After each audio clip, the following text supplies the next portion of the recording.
Hello everyone, welcome back to Food Catalyst.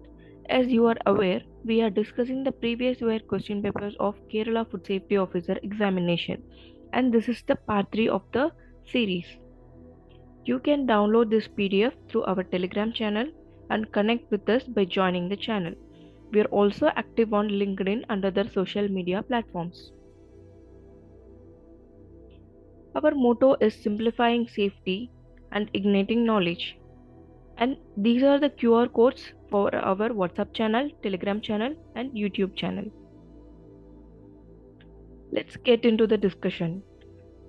And before getting into the questions, the important thing to remember before answering the MCQs is one should know the action or purpose of every other option given in these questions. This way, you can converge to the most appropriate answer for the question which is asked, and it will be much easier for you to answer the question. So, the first question is, this is an effective mold inhibitor used in the bakery products. So, the options given are benzoate, citric acid, propionate, and phosphoric acid. By looking at the options itself, you can exclude two options. That is, citric acid and phosphoric acid are added to carbonated beverages and fruit drinks for both flavoring as well as preservation. So, the remaining two options left over are benzoate and propionate. So, the question is, which is the most effective mold inhibitor? So, the answer will be propionate. Let's see. The reason why molds are important spoilage organisms in bakery products is because this food matrix has a relatively high moisture content, which is the water activity ranging between 0.994 to 0.97, and it has a pH of about 6. Most of the contamination in bread occurs during the cooling, slicing, and wrapping operations.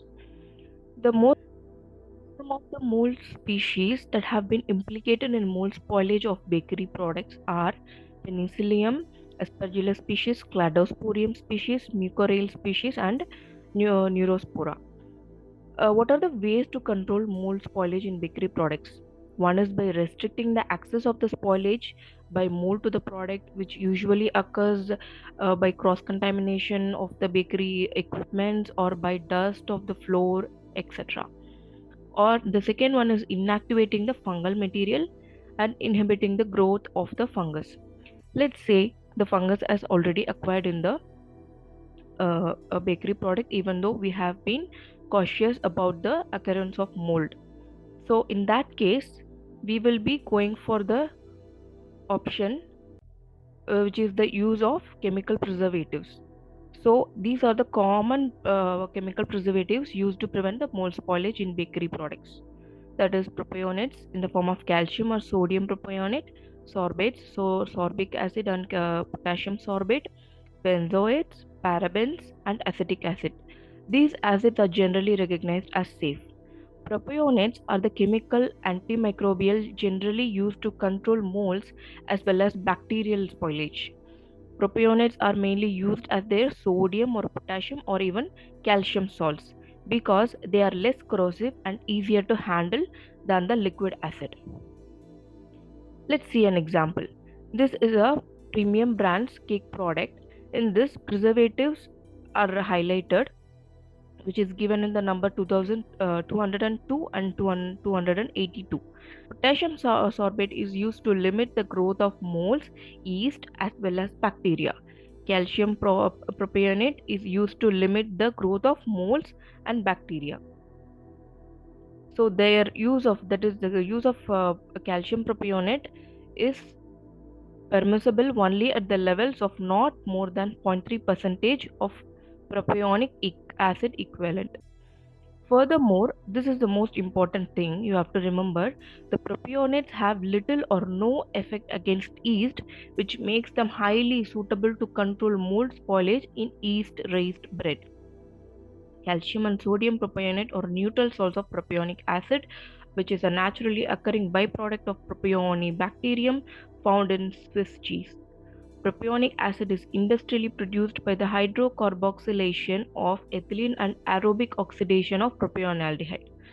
Sodium benzoate is manufactured by neutralization and neutralization of benzoic acid with sodium hydroxide. Benzoic acid is naturally occurring in cranberries, prunes, and cinnamon. So the option in the first option we have seen, the option given is benzoate. So why it is not an effective mold inhibitor is the fact benzoic acid has the ability to inhibit yeast activity. That is the reason it is not an effective mold inhibitor in bakery products. Next question is, wheat proteins are low in this amino acid. The options given are glutamic acid, tryptophan, isoleucine, and none of the above. The option is tryptophan. So, the wheat is unique among the edible grains because wheat flour has the protein complex called gluten that can be formed into dough with the rheological properties required for production of the leavened bread. The gluten proteins consist of monomeric gliadins and polymeric glutenins. Glutenins and gliadins are recognized as the major wheat storage proteins, constituting about 75 to 85% of the total grain proteins, with a ratio of about 1:1 in common or bread wheat. So, what are essential and non essential amino acids? There are 9 amino acids which are essential through diet, that is histidine, isoleucine, leucine, lysine, methionine, phenylalanine, threonine, tryptophan, and valine. 11 amino acids are non-essential in the diet, which is the body can make.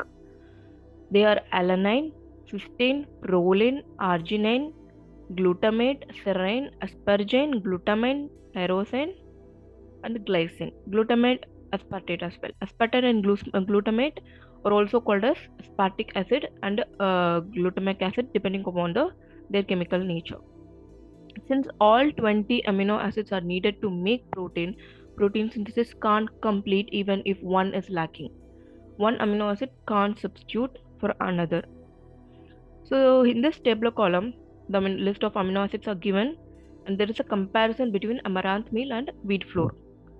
So in this you can see the amount of lysine in wheat flour is the lowest, which is about 1.2 percentage, and the second lowest is tryptophan 1.76, and the highest is glutamic, which is 13.8, and next the option given, the one more option given is isoleucine. So the amino acid percentage is for 4.18. So normally, so in the given option the lowest is tryptophan, so that's why you're choosing the option tryptophan. If the option is given, in the given option, if lysine is present, then you have to go for lysine because it is the lowest of everything. As the option given, like I said, tryptophan are the correct options to choose because it's and also it's not the lowest of all amino acids in wheat, but the question is where this amino acid is low and not in the wheat protein. So in that perspective, tryptophan is the right answer. Amino acid showing the lowest percentage was termed as first limiting amino acid in that protein. Example, lysine in wheat and rice and methionine in pulses. Next question is, the percentage of solids present in tomato juice according to FSS Act is. So the answer is 5 to 10 percentage. Let's discuss this. So according to FSS Act, under the Chapter 2 of Food Product Standards, the definition for tomato juice means is the unfermented juice obtained by mechanical process from sound, fresh and fully ripened tomatoes, which is processed by heat before and after being sealed in a container so as to prevent the spoilage. Juice may also be obtained by reconstituting the concentrate with water for the purpose of maintaining the essential composition and quality factors of the juice. So in the given table, you can see the total soluble solids exclusive of salt percentage by weight, which is minimum value is 5. So the option given are 1 to 3 percentage, 5 to 10 percentage, and the rest which is higher than 10 percentage. So you have to choose the option 5 to 10 percentage. And some other information is also given in the tabular column, the vacuum present in the can and the space of the can, everything. So keep a note of it. Next question is consumption of this vegetable in fresh or uncooked form leads to favism. Most of you knows answer for this question, which is the options given are lentils, soya beans, faba beans, or lima beans. Faba beans, the spelling also goes like fava beans. So the option is fava beans. Favism. It is an acute hemolytic syndrome that occurs in patients with glucose 6 phosphate dehydrogenase deficiency, shortly called as G6PD. This enzyme is the function of this enzyme is to protect your red blood cells from damage and supports your immune health. When a person with 6 G6PD deficiency eats fava beans, a condition known as favism can be triggered due to the presence of naturally occurring compounds, that is vicin and covicin, in the beans. These components are relatively heat stable and are not removed by cooking. This condition accelerates the destruction of red blood cells, which is hemolytic anemia, resulting in symptoms such as jaundice, dark urine, and enlarged spleen. In several cases, this can be even severe and become life threatening. Next question is, the radiation dose used to delay sprouting in vegetables and ripening in fruits is less than 1 kilogram or 1 kgy to 5 kgy, 5 kg to 10 kg, or more than 10 kg. The option is less than 1 kgy. According to FSS Act, under the Food Product Standards of Radiation Processing of Food, the following classes of food products and dose limits for radiation processing are given. So there are 8 classes given. So for our question, we have to look into the class 1 and class 2. Class 1 is classified as bulb, stem and root tubers and rhizomes. So to inhibit sprouting, dosage limit, we need a minimum of 0.02 and to a maximum of 0.2. And class 2, the fresh fruits is classified into fresh fruits and vegetables other than those vegetables mentioned in class 1, which is bulb, stem and root tubers and rhizomes. So in this delay ripening, the dose limit is minimum dose limit is given as 0.2 and the maximum is 1. So with this we can conclude the option less than 1 kgy is the right one. And the other 8 classes are cereals. The third one is classified as cereals and their milled products, pulses and their milled products, nuts, oil seeds, dried fruits and their products. Class 4 is fish, aquaculture, seafood and their products, and crustaceans. Class 5 is meat and meat products including poultry and eggs. Class 6 is dry vegetables, seasonings, spices, condiments, dry herbs and their products, tea, coffee, cocoa and plant products. Class 7 is dried foods of animal origin and their products. Class 8 is ethnic foods, military rations, space foods, ready to eat, ready to cook, minimally or minimally processed foods. Question number 6 is, achieving food safety is a multi-sectoral effort requiring expertise from disciplines such as. The answer is toxicology, health, parasitology, microbiology, nutrition as well as medicine. So option is both 1 and 2. So food safety is a science-based discipline. The process or action that prevents the food from containing substances that could harm a person's health.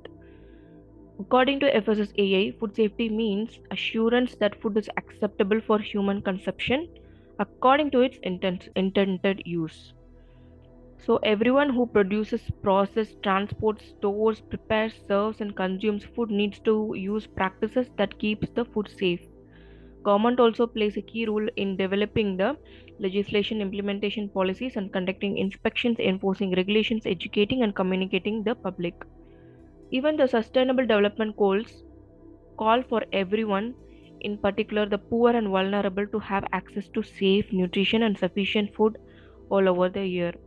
Food safety is a fundamental part of food security, that is Sustainable Development Goal 2, and contributes to human health, which is Sustainable Development Goal 3. Food safety also contributes to economy related goals.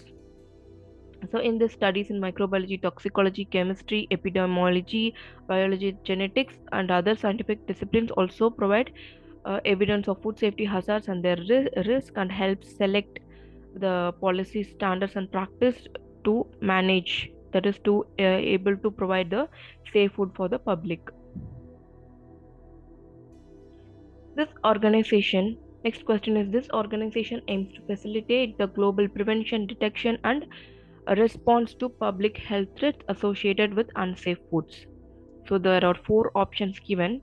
First is WTO, that is World Trade Organization, which is a foundation for multilateral trading system. So this is not the right answer. The third one is Food Products Order, we all know. So this is also not a right answer. This is not at all related to public health threats.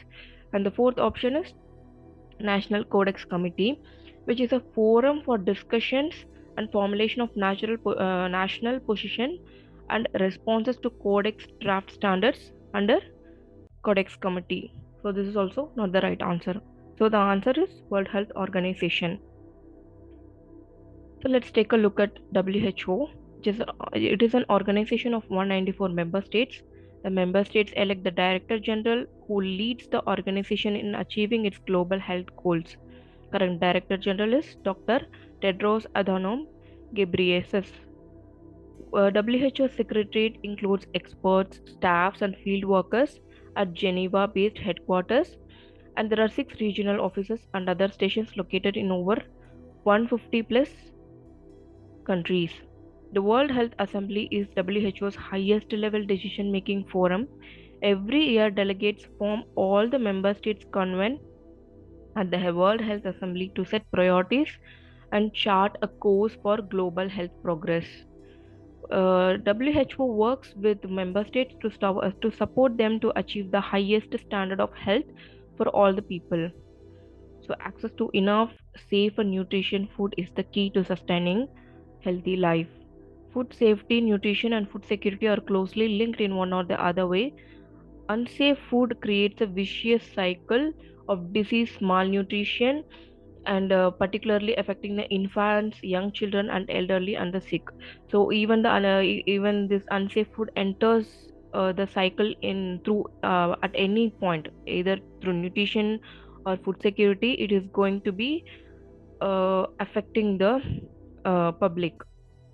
In addition to contributing to food and nutrition security, a safe food supply also supports national economies, trade and tourism, and stimulating sustainable development. Next question is, what are the main functions of Food Safety and Standards Authority of India? So the option is D, which is all of the above. That is to frame regulation to lay down standards of food safety, to grant safety license under certification. Of course, they are the central authority for granting license and registration services, and to promote awareness about the food safety and standards. So as per FSS Act 2006, the functions of food safe, the duties and functions of food safety food authority is given in both section 16.2 and 16.3. In this, I have given the functions that are given under the section 16.3. So their main functions are framing the policy and rules in areas which have a direct or indirect bearing on food safety and nutrition. They search, collect, and analyze and summarize the relative scientific and technical data, particularly relating to food consumption and exposure of individuals to risk related to after consuming the food, incidence and prevalence of biological risk, contamination in food, residues of various contaminants, identification of emerging risk, introduction of rapid alert system, and also for the development of risk assessment methodologies and monitor and conduct various health and nutritional risk of food to the central government and state government and the Commissioner of Food Safety, and providing the scientific and technical advice and assistance to the central government whenever they are needed in implementation of a crisis management, and to establish a system of network of organization which aims to facilitate a scientific cooperation framework by the coordination of activities which involves the exchange of information, development and implementation of joint products, and also provide the scientific and technical assistance to government and state governments for improving the cooperation with international organization. Take all such steps to ensure the public, consumers, and interested parties at all levels of Panchayat receive rapid, reliable, objective, and comprehensive information through appropriate means and methods. It provides training programs in food safety and standards for persons who are intended to become involved in a food business, whether as food business operators or employees. And it also undertakes tasks assigned to it by central government to carry out the objectives of this FSS Act. They contribute to the development of international technical standards for food sanitary and phytosanitary standards. And also they get involved in the agreement on recognition of equivalence to specific food related measures. They promote coordination of work on food standards, and they maintain the consistency between the international technical standards and domestic food standards. And most importantly, they promote general awareness about the food safety and standards to the general public. Ninth question is, according to FSS Act 2006, any material that is or could be deployed for making the food unsafe or substandard or misbranded or containing extraneous matter is called an adulterant. The other options are contaminant, additive, and toxicant. This is a proper definition under FSS Act.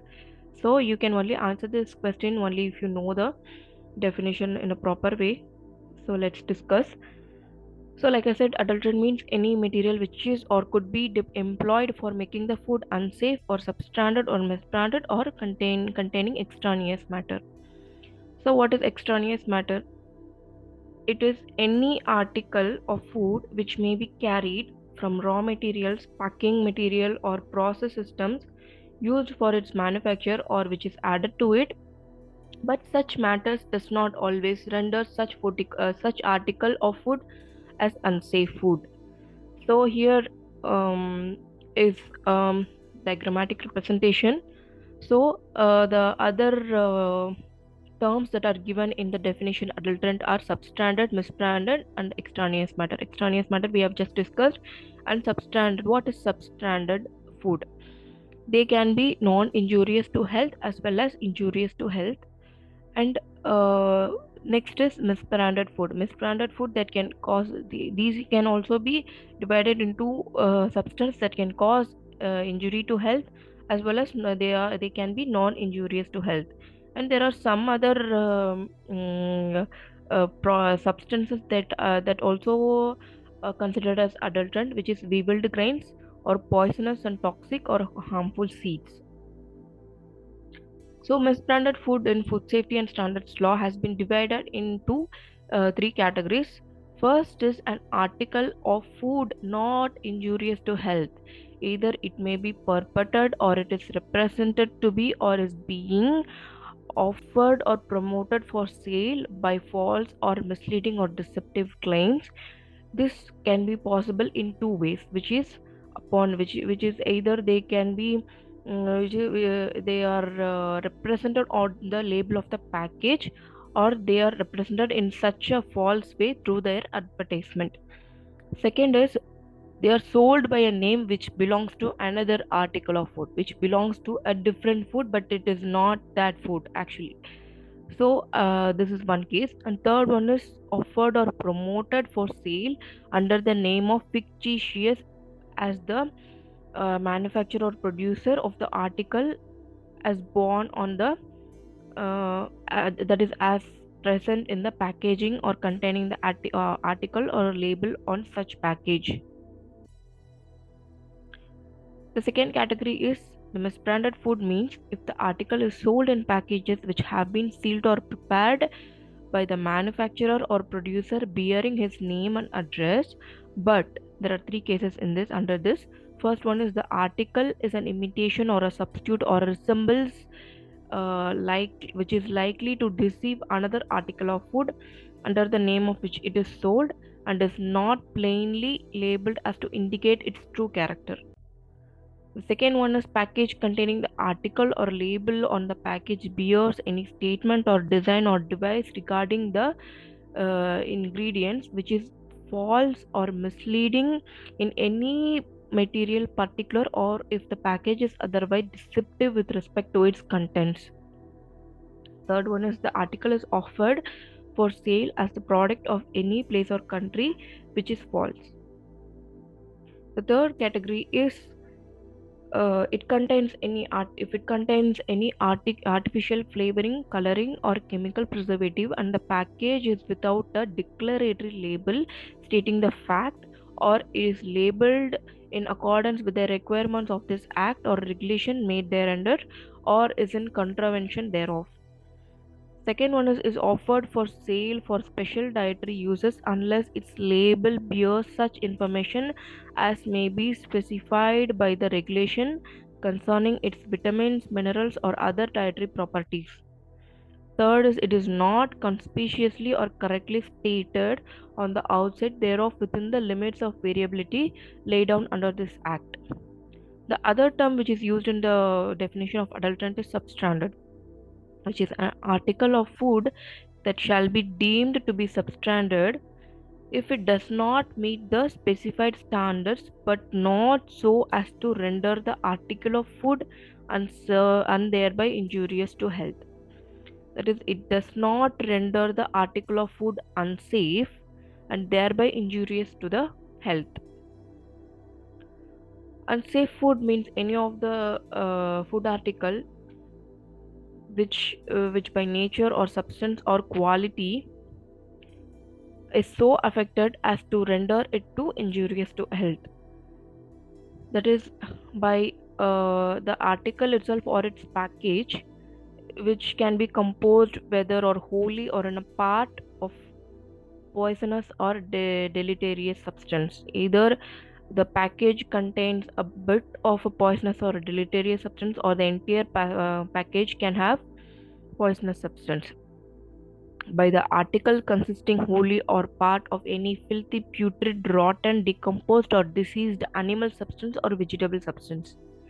If it is unhygienic processing or the presence of any harmful substance in that article.